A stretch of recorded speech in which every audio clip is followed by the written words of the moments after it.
Alright guys, welcome back. This is part 3 of my 5-part Madden NFL 19 CFM Wishlist, and today we're going to be talking about player morale. Now, I know I mentioned at the end of the last video that this one was going to be talking about UI and that kind of stuff. If you didn't see my tweet earlier, I decided to change that up a little bit and I actually moved that to the next video, so that's going to be part 4. That's still coming, but I thought this one would work a little bit better here. It fit more in line with what I've talked about in the first 2 videos, had more in common with those, so I kind of wanted to keep that ball rolling a little bit and not separate that thought process. And originally this wasn't even going to be on the list. I was originally going to be talking about a wear and tear injury system, but after making the first 2 videos and the last video especially, I realized that I kept bringing up morale, and I kept coming across that focus and that theme of making sure things have an impact.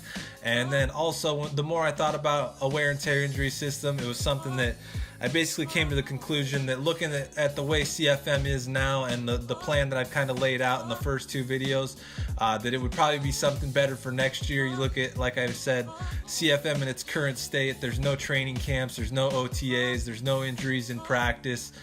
You'd basically have to overhaul the entire injury system as well, I think, to where you'd need to have a lot more nagging injuries, a lot more types of injuries, and then you'd have to integrate the probable, questionable, doubtful type designations as well. So the more I looked at that, it's something that is quite a big feature, and I've already talked about 2 pretty big features as it was.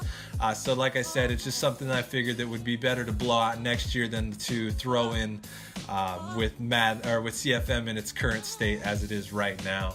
But moving on to player morale, like I said before, obviously a huge theme in the first 2 videos has been making sure things feel like they matter and they have a purpose. With coaching staffs, it was making sure that you feel the effects of them and the effects that they can have on your team on and off the field.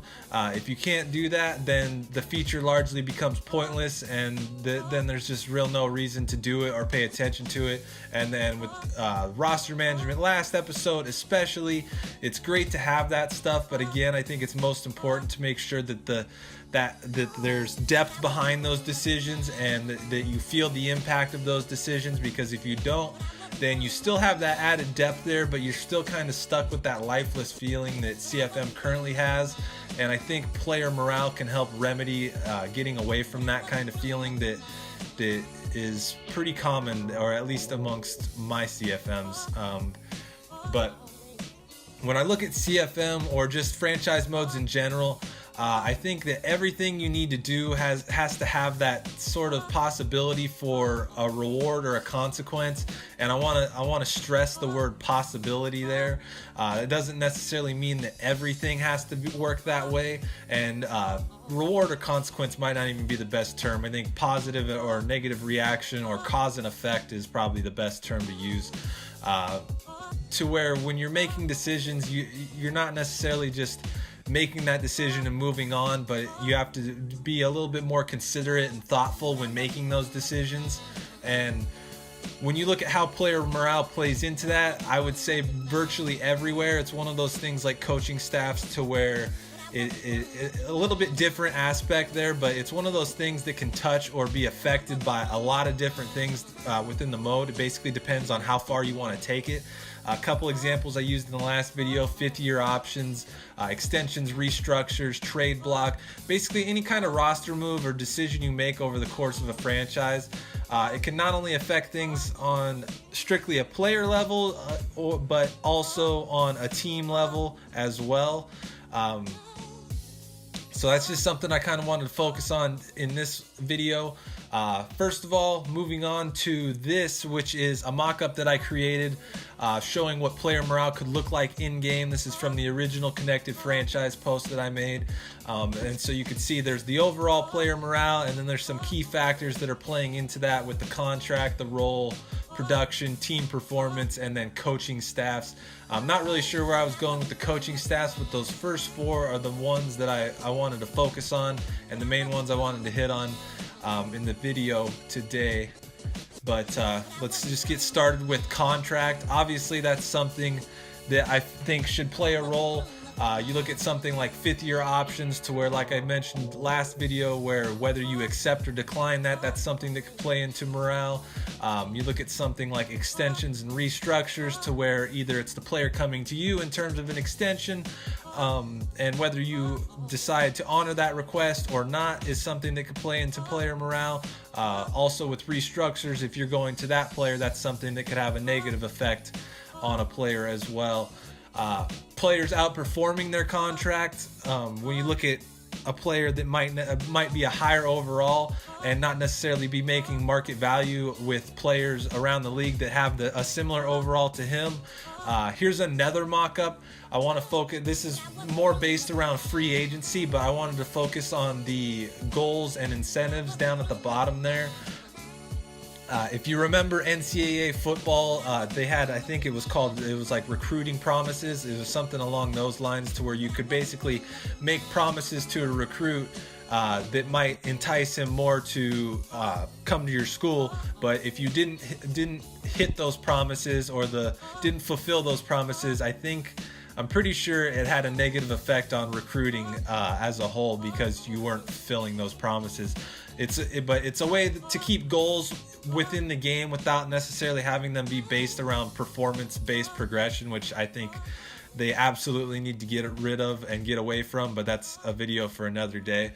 But that's just another thing that you could include within contracts to kind of play into player morale system a little bit. Moving on to the next one, which is player role. I'm going to use an example from Madden 06 and a franchise that I played last year with Greg Wesley here. He's a free safety for the Chiefs on that game. And when you started up the franchise, you had Jerome Woods and Greg Wesley. They were both 86 overalls. Woods was signed long-term. Wesley was on a contract year. But when you started the year, they were both at full morale. They were at both as high as it could go. And so what ended up happening was, I decided in preseason that I was going to start Jerome Woods, and he ended up playing the whole year. Greg Wesley barely played at all. So fast forward to the end of the year, Woods' morale was still as high as it could be, but Wesley's had gone from as high as it could be to as low as it could be. It was all the way down to just one bar in the red, and it even came with the comment that said, "I don't feel wanted in KC anymore." So moving into the off season, Woods was a year older. He had regressed over the course of the season, and when it came to re-sign players, I wanted to re-sign Wesley because he was a better player, and at that point he would have been my starter going into the next season. But what ended up happening was that no matter how much money I offered him, no matter how much bonus I offered him, no matter the years or anything, he absolutely refused to sign. And really the only way I could keep him was to franchise him. So I ultimately ended up having to let him go because I wasn't going to franchise him. And now this is something to where if you're a casual user, or it's something that could probably end up being frustrating if Greg Wesley's your favorite player, or you just want to keep that player in general. Then that's probably something that could end up pissing you off, and I 100% understand that. But that's why when you have features like this, it's important to have options, to where if you want to go a step deeper and have that involved, then you can do that. And if you don't want to come to that obstacle in the road, then you can turn it off and you don't have to deal with that. But an important thing to remember with this is that there was a reason why it happened, and there was a way to avoid it. Had I played Wesley and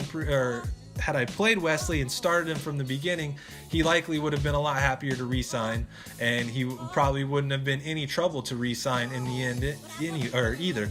But when you look at it, Woods might have been a little bit more unhappy, but when you look at that situation, he was a year older. I think he was 33. He was regressing. So in the end, when you look back at it, the smarter decision in reality would have been to play Wesley rather than Woods.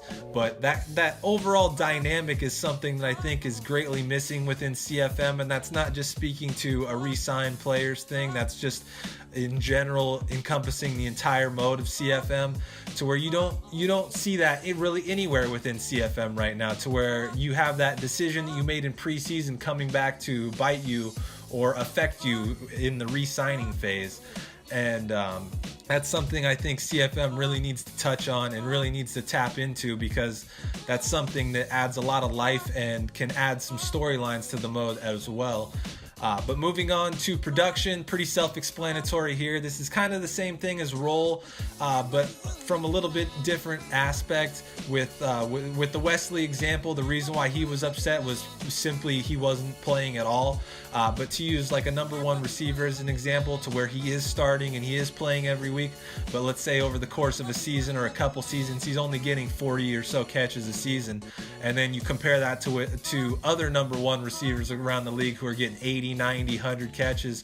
That should be something that frustrates certain players, and that basically they're going to want out of there because they're not getting that production, which ultimately is going to lead to that payday as well. So that's just another one of those things that can factor in to how player morale can affect or be affected on a player. To the last one, team performance, again, very self-explanatory. It's pretty simple. Winning solves a lot of qualms with teams and players, while losing can expose the cracks within a player or a team. With any of the previous issues or factors that I mentioned, you can almost look at winning and losing as a multiplier to that. An upset player may not be as upset if you're winning every game, just as players that are happy, eventually you're going to hit that tipping point to where if you're losing every game and you're not winning at all, they're going to eventually not be happy because nobody wants to be in that kind of environment. So that's just a few examples, but there's a ton of potential here to make things interesting. Like I mentioned at the beginning, something like trade block. If you've played MVP baseball, that was something that could go either way in that game, and I wouldn't mind seeing it work similarly in Madden, to where in that game, if you had an unhappy player and you put him on the trade block, there was a good chance that it was going to make him a little bit happier. And if you had a happy player and you put them on the block, then it was likely that it was going to make them unhappier. And that's another one of those things that I'd like to see, to where you have that kind of dynamic there, to where even if you have an unhappy guy, you can make him a little bit happier by kind of showing him the door almost and making him available to other teams.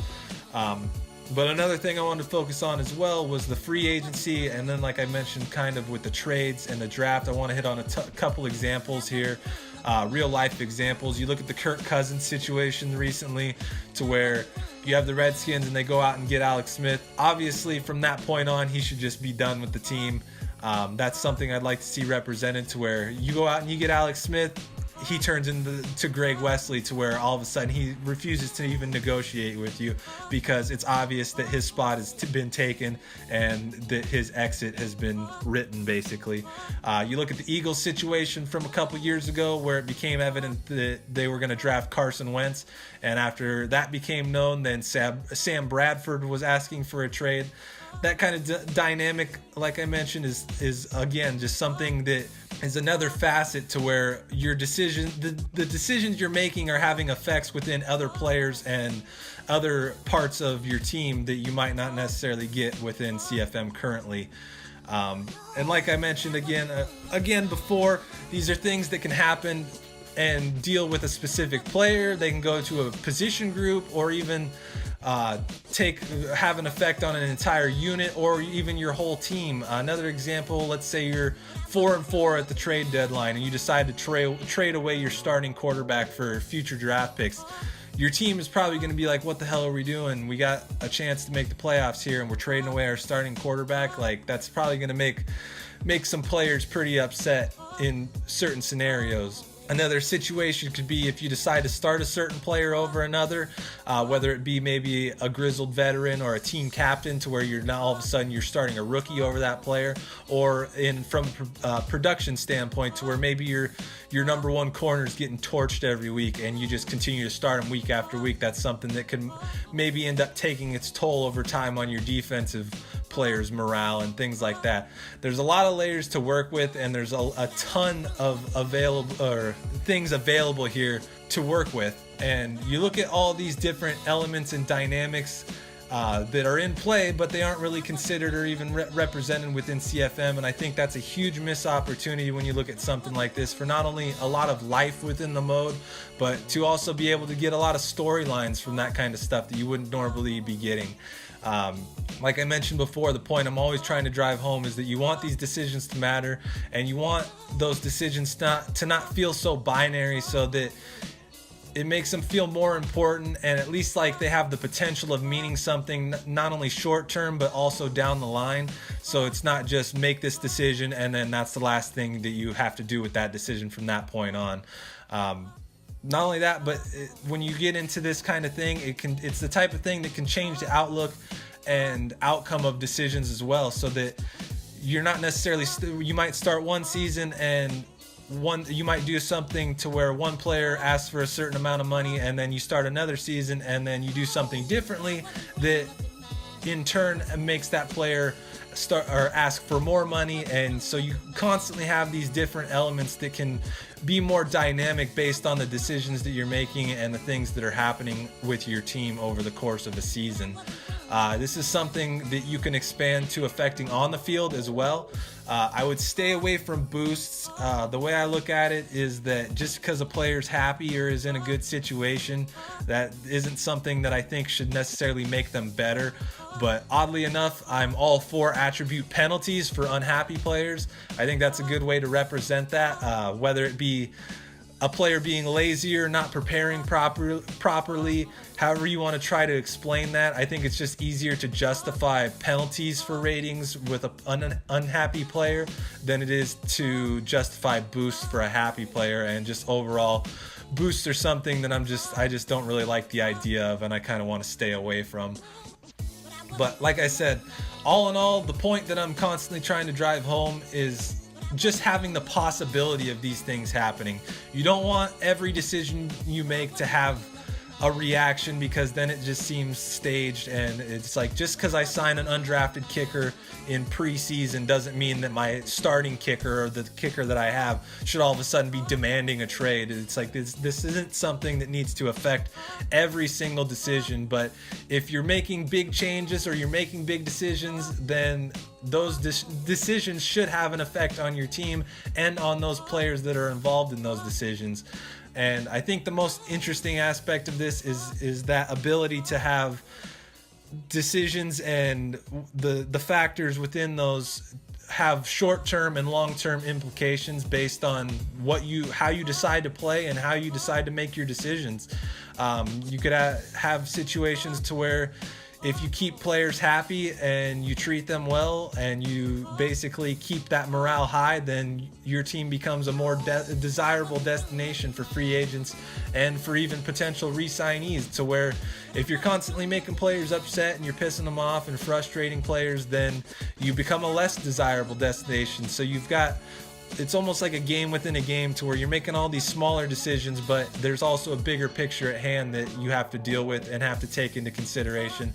And it's that dynamic that I think makes you feel like you're within a living world and your franchise is in a living world, and that you don't necessarily know what's going to happen next, or that what's going to happen based on the decisions that you make, rather than just being kind of on this linear path to where you get through a season and then you start the whole process over once that season's over, and you basically start back at step one and do it all over again. But I think that's going to do it. I've thrown out quite a few examples and probably exampled you guys to death, but I'm going to wrap it up here. Like I said, the UI video is still coming. That's going to be part 4, and I'm probably going to end up recording that right now, actually. So expect that fairly shortly after this one drops. But let me know what you guys think of player morale, how you'd like to see it implemented, the types of effects you'd like to see it have on either players or team or whatever, and the type of things that you'd like to see it affect as well. But that's going to do it. Hope you guys enjoyed the video, and as always, thanks for watching.